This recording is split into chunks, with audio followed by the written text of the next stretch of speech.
Après le fitness au stade Champrou le week-end dernier, la Fondation des maladies du cœur remet le couvert. Cette fois-ci, à l'Institut national de la jeunesse et des sports INJS à Makori, il a été question de plusieurs disciplines sportives. Le tir à l'arc, le baseball, le tennis de table, le football, le handball et la pétanque. À travers cette initiative, la Fondation des maladies du cœur veut inciter les populations à la pratique régulière du sport afin qu'elles se maintiennent en bonne santé.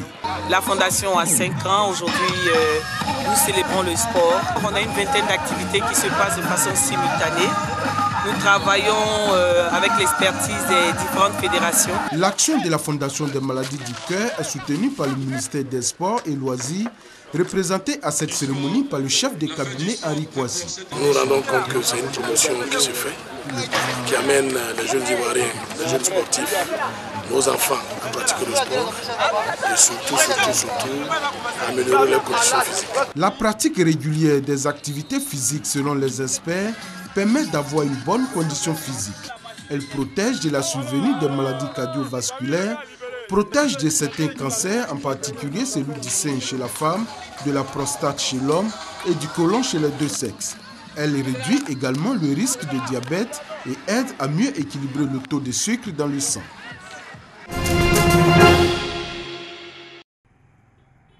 Maladie virale mortelle qui se manifeste par des troubles nerveux très douloureux, la rage est transmise à l'homme à travers morsures, griffures ou léchage de chiens, chats ou loups.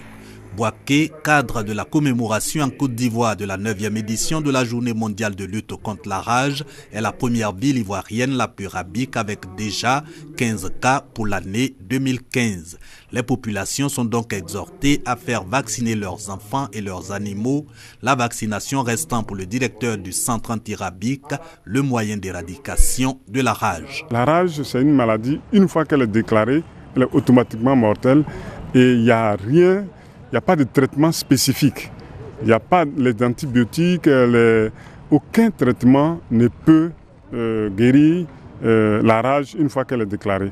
Donc c'est une affection qui est mortelle à 100%. On peut la prévenir facilement en se faisant vacciner, en vaccinant également les chiens et les chats, et tous les animaux qui sont susceptibles de donner la rage. Plus de 60 000 personnes meurent chaque année de rage, essentiellement en Asie et en Afrique. Toujours selon l'Organisation mondiale de la santé, ces victimes sont âgées de moins de 15 ans. L'OMS a institué en 2007 la Journée mondiale de lutte contre la rage, célébrée le 28 septembre de chaque année pour attirer l'attention des populations sur cette maladie mortelle.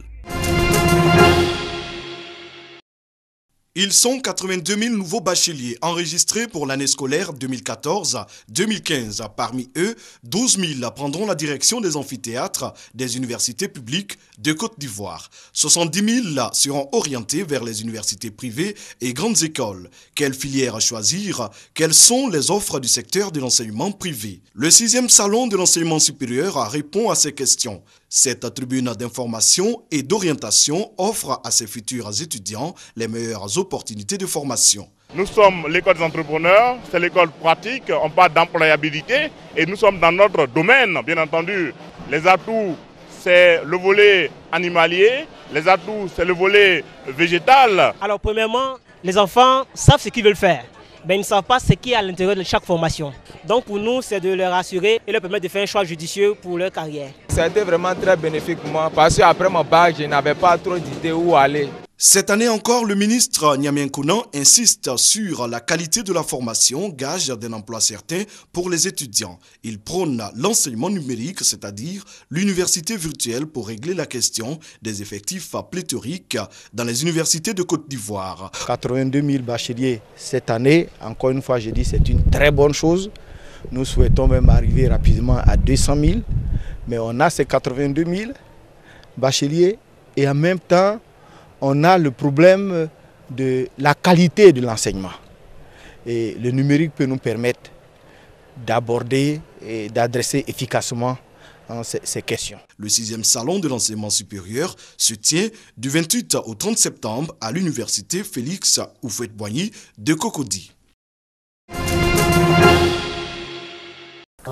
Mohamed a tenté de mettre fin à ses jours.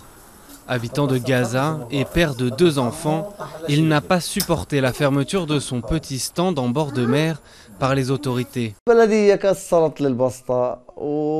La municipalité a cassé mon stand. Ils nous ont attaqués. Ils ne m'ont pas laissé de goût pour la vie. Après ça, j'ai préféré mourir plutôt que de continuer à vivre humilié. Parce que l'homme n'est rien sans dignité. Mohamed a passé plusieurs jours dans le coma avant de pouvoir revenir habiter avec toute sa famille dans son 30 mètres carrés. Pour son père, les responsables sont les dirigeants de Gaza. Ils connaissent les souffrances de notre peuple, mais ils ne font rien. Ils nous ressortent leur slogan « Sois patient, ô peuple héroïque », même si la seule chose vers laquelle ils nous mènent, c'est la mort. À Gaza, il est impossible d'obtenir des chiffres officiels sur le nombre de suicides. L'enclave est tenue d'une main de fer par le Hamas islamiste et personne ne parle de ce tabou interdit par l'islam. Malgré les cas répétés d'empoisonnement, les médecins concluent rarement au suicide. Nous sommes face à un vrai conflit pour les ressources entre les individus et les institutions de Gaza, qui cherchent à récupérer de l'argent, des impôts, etc. Et ça crée un environnement propice à des sentiments violents. À Gaza, 45% des habitants sont au chômage, dans un territoire étouffé par 9 ans de blocus israélien. Mouammar devait se marier dans 2 semaines, mais il y a quelques jours, il a lui aussi avalé de la mort au rat, fatigué par les brimades des autorités.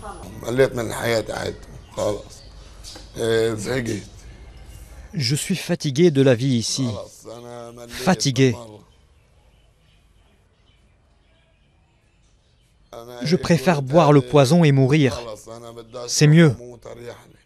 Le suicide, une porte de sortie pour une société sans espoir et qui pourrait compter 4 millions d'habitants en 2050, date à laquelle la bande de Gaza sera devenue invivable, d'après l'ONU.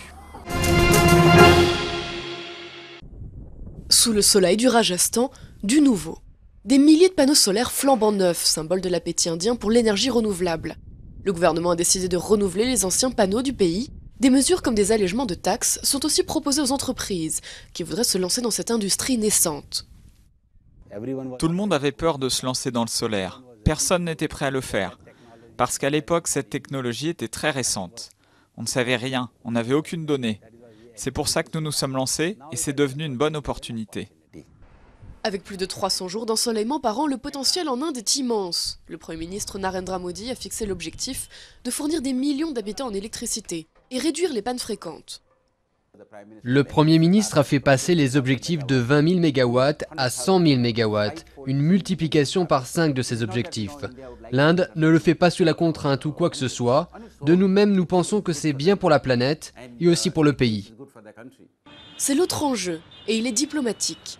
Redorer le blason indien face au réchauffement climatique.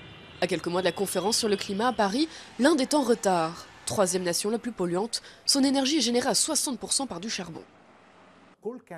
Le charbon peut être une solution temporaire, mais il ne fait aucun doute que nous devons continuer à investir dans les sources d'énergie renouvelables. Et tout en faisant ça, nous devrions en même temps réduire notre dépendance à la production d'électricité reposant sur des énergies fossiles. Pour l'heure, les sources d'énergie durables sont loin de détrôner le charbon. Des parcs comme celui-ci nécessitent d'importants financements et des technologies de pointe. En attendant, le gouvernement a déjà prévu de doubler sa production domestique de charbon d'ici à 2020.